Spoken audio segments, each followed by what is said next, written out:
Hello, magandang araw mga master. So, video ko ngayon, share ko sa inyo kung paano ako nagre-repair ng reel. Um, so, isang importante sana matutunan nyo is number one, mag-maintain ng reel. Siyempre, ang reel ay parang makina. So, kailangan ng maintenance. Usually, kailangan yung regularly pagkatapos bago nyo gamitin ilulub nyo, pero hindi dapat sobran yung ilub. Anyway, gagawa na lang ako ng ibang video niyan. Yan, magfo-focus tayo sa pag-repair. So, important notes muna before ako mag-start is number one, pag bibili kayo ng reel, consider nyo kung may parts. Kasi depende sa tibay. Of course, Shimano, Daiwa, talagang kilala sa tibay. Hindi pa ako nasisiraan noon. Pero importante, may parts na available kung bibili kayo, okay? Yung sa mga bumibili sa abroad, isipin nyo din kung yung model na yun meron sa Pilipinas. Kasi hindi lahat ng model dito tulad sa US, meron sa Pilipinas. So, i-consider nyo kung meron din parts na available sa Pilipinas. Kasi, kapag nasiraan kayo at wala kayong parts, mumurahin, mamahalin ng reel nyo, baka maging disposable yan. So, sayang naman.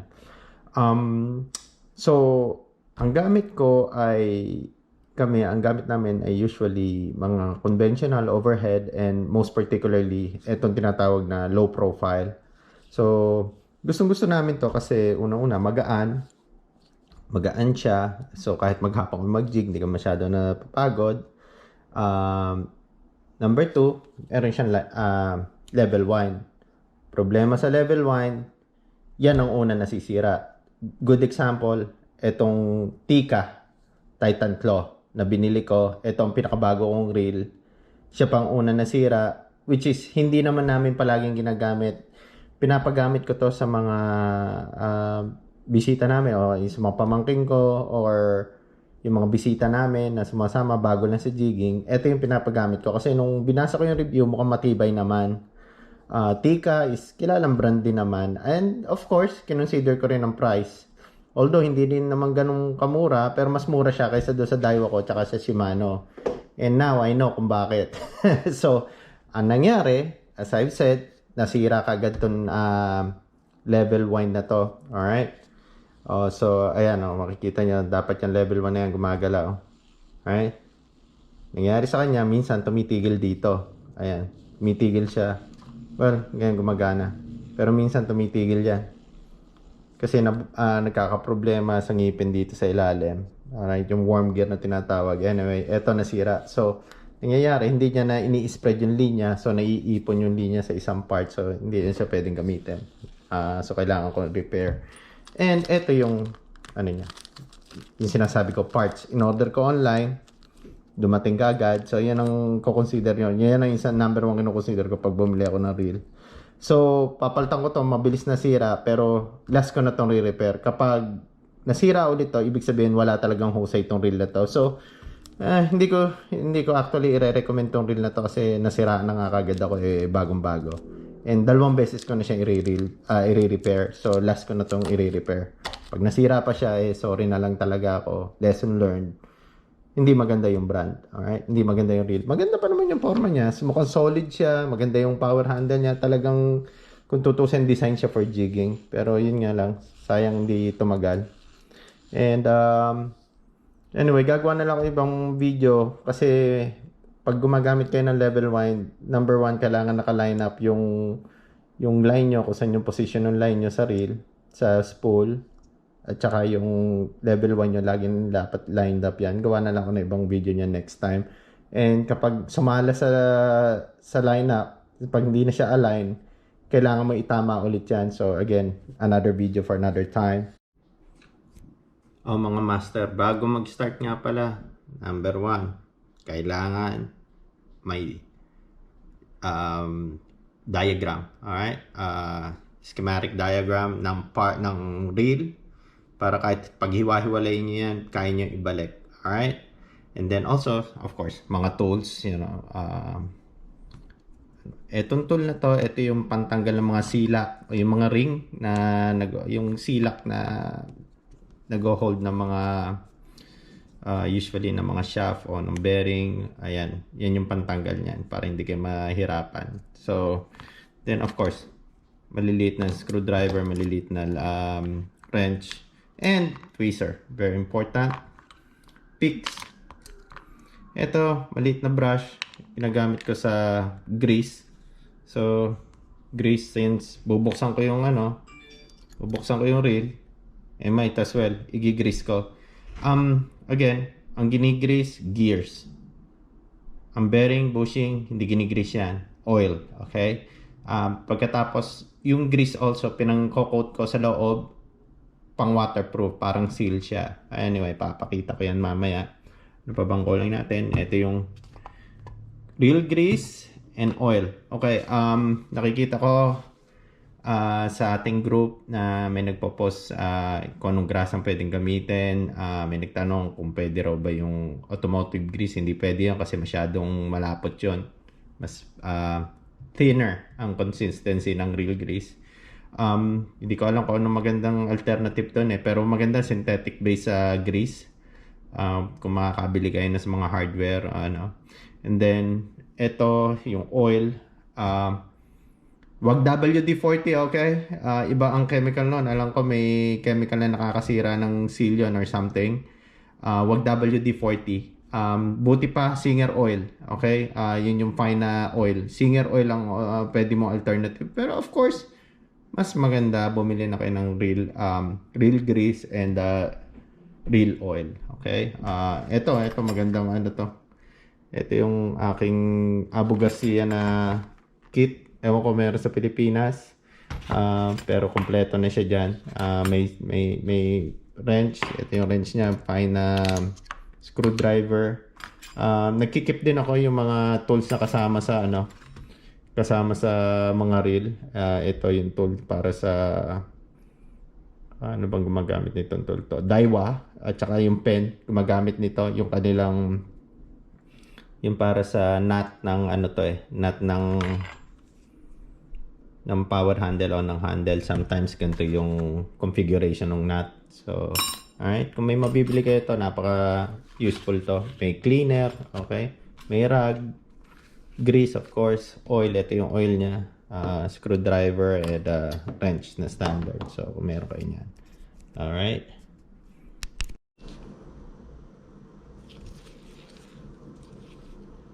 Okay, let's start.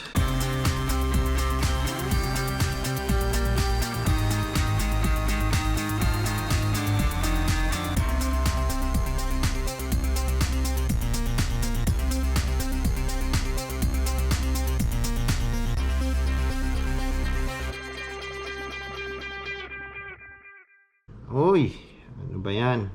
Kita nyo? Ayan na naman. Wala talagang husay na reel, oh. Ayan, oh. Bakang washer, oh. Yung spring washer kung tawagin. Anak ng tipak lang. Hindi ko na talaga i-recommend tong Tika. Bibili pa pala ako ng nito. Bibili pa ako ng tawag dito. Ng spring washer nito. Ayun ginagawa ko habang tinatanggal ko siya. Pinapasok ko siyang ganun, no. So nilalagay ko sa isang kahit pick or something or sa screwdriver sinasalan. Oops. Yun, lumipad. Ingat kayo sa ganun. Mga spring, ingatan yan. So, sinasalansan ko siya na ganito. Pinapasok ko siya, ginagamit ko tong pick na to.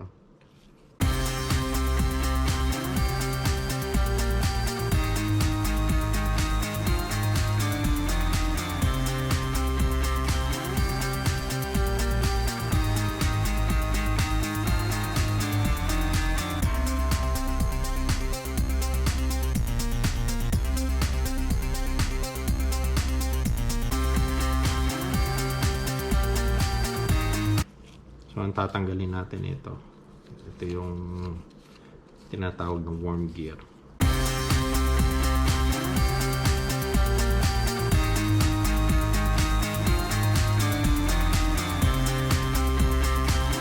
piyesa. So, dahan-dahan sa pagbubukas. Minsan may mga spring, tsaka may manlalaglag ng mga washer, bearing. Okay. Oh, kulang ang grasa. So, yan. Binabalutan ko ng grasa yan. Okay lang balutan nyo. May binabrushan ko ng grasa yan. Para lubrication, protection.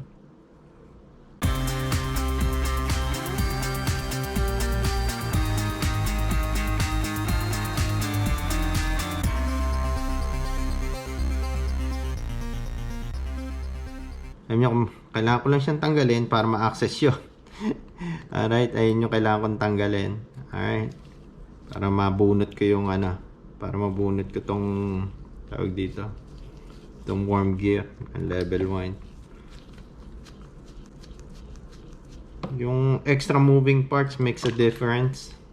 Siyempre, more moving parts, mas prone sa masira.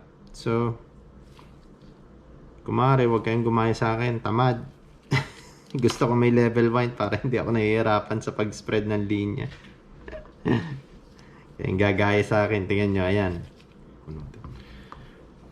Ito ang gamit nitong tool na to. Kita nyo, tanggal kagad dahil dito sa tool na to. Okay. Dahan lang, para tumalsik.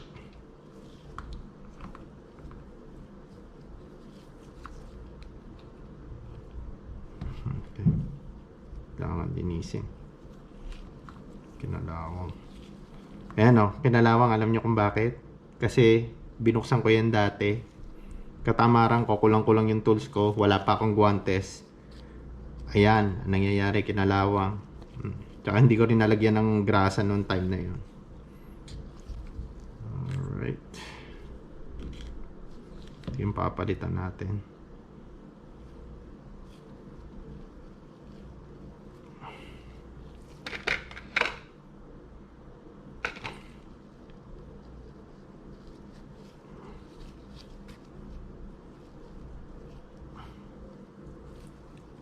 Ayaw matanggal.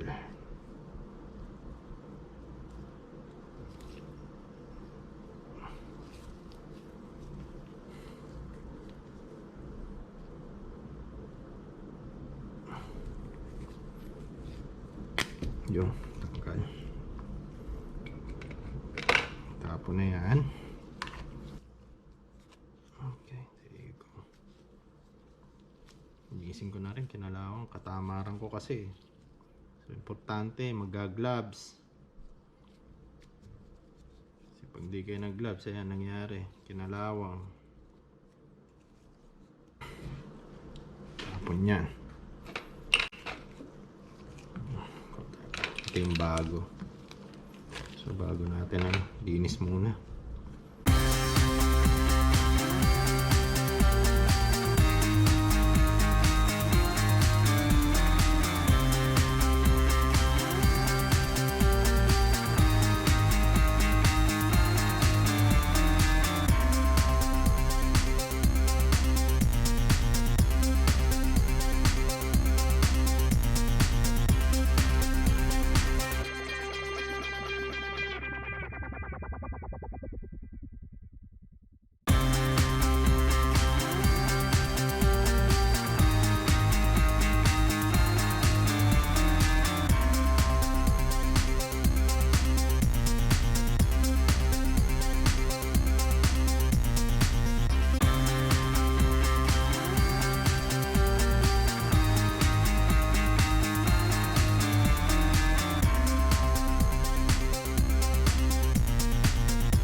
Problema kasi pag sobrang yung nilagyan ng grasa, yung grasang yan, kinakapitan ng dumi. Kaya ako coat lang. Kakapitan ng dumi yan. Tapos yung titigas na, imbis na maging lubricant, giging resistance pa. Okay. Ito yung bagong worm gear. Tsaka yung bagong tawag na line guide pole. So yun yung nabubungi. Pag nabungi na yan, yung back and forth niya magmamalfunction na. Tulad nangyari dito, minsan nag-i-stack up sa isang position, hindi na gumagalaw. Okay. So, coat ng grasa. Coat lang natin ng grasa.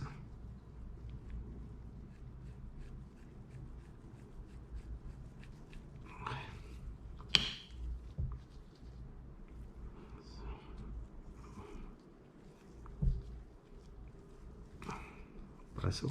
Ayun, kita nyo. Swabing pumasok yung bearing. Swabe siyang pumasok kasi nga walang bungi. Okay. So, yung bearing, hindi naman taga bearing to, busing to. Konting oil. Alright? Hindi grasa.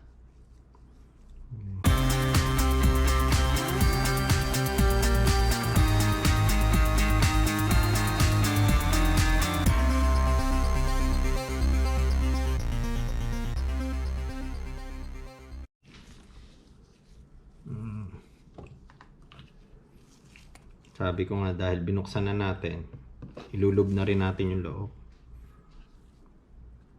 Now, isang ginagawa ko, binabrasan ko ng grasa yung backplate na yan. Hindi ko tinatambakan na, binabrasan ko kasi nangyayari dyan, nagiging waterproofing yan o water resistance yan. Para nagiging seal niya. Yung pen, pag binuksan nyo yun, punong-puno ng grasa loob noon. Protection. Hindi rin naman palagay ko ginawa ng engineer yun palagay ko helpful yun. So yan, kinukot ko lang siya ng grasa sa loob.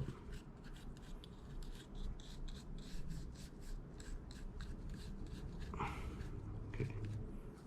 Ito pala. Ito may bearing to sa likod. Oil yan, oil, okay? Hindi grasa yan. Oil. Konti lang. There you go. Oil lang natin yung mga moving parts na yan. Okay. Binuksan na natin Press ng grasa.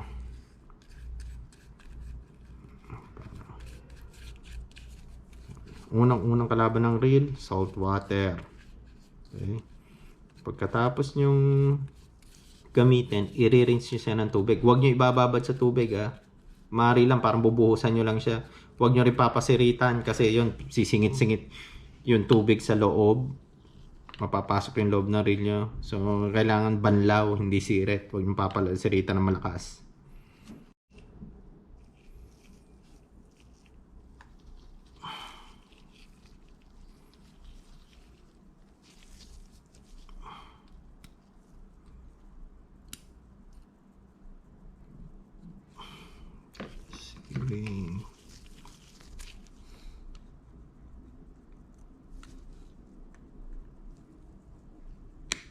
There you go. Ayos.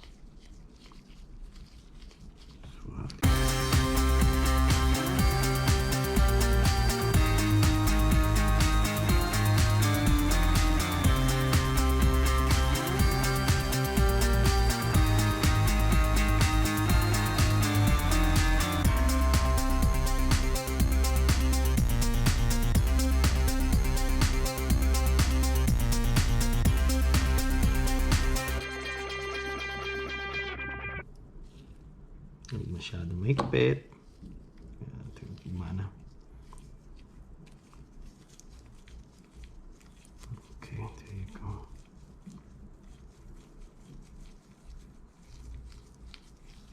Sabi ko na sa inyo mga master, huling repair. Kailangan ko pang bumili nung isang spring washer. Okay, so okay na yan. Okay, so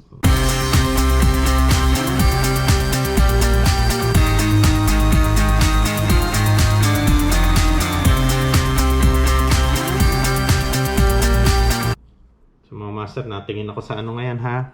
Tinitingnan ko yung tinitingnan ko yung parts diagram, schematic diagram para alam ko na tama pagbalik ko, okay?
Lapit na tayo matapos na ubos pa yung baterya ng GoPro.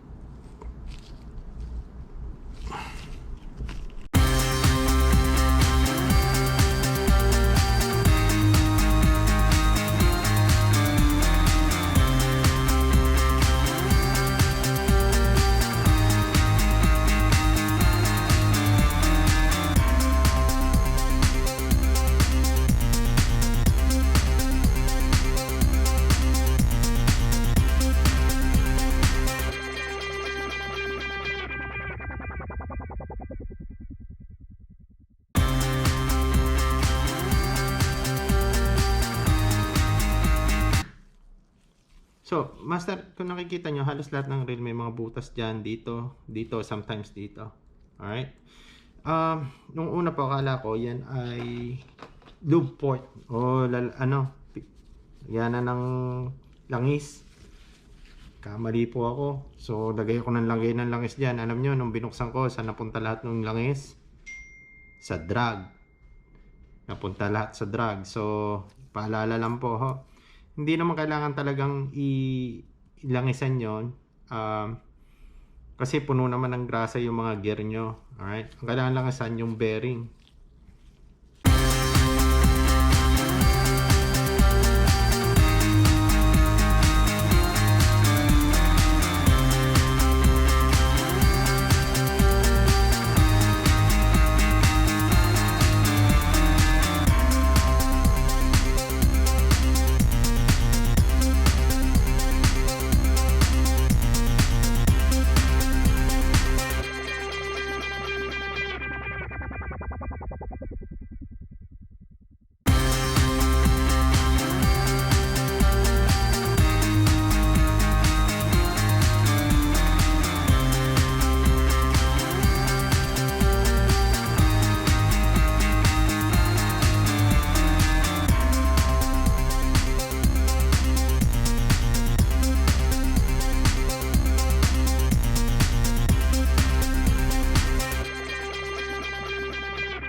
Alright, magana. Alright.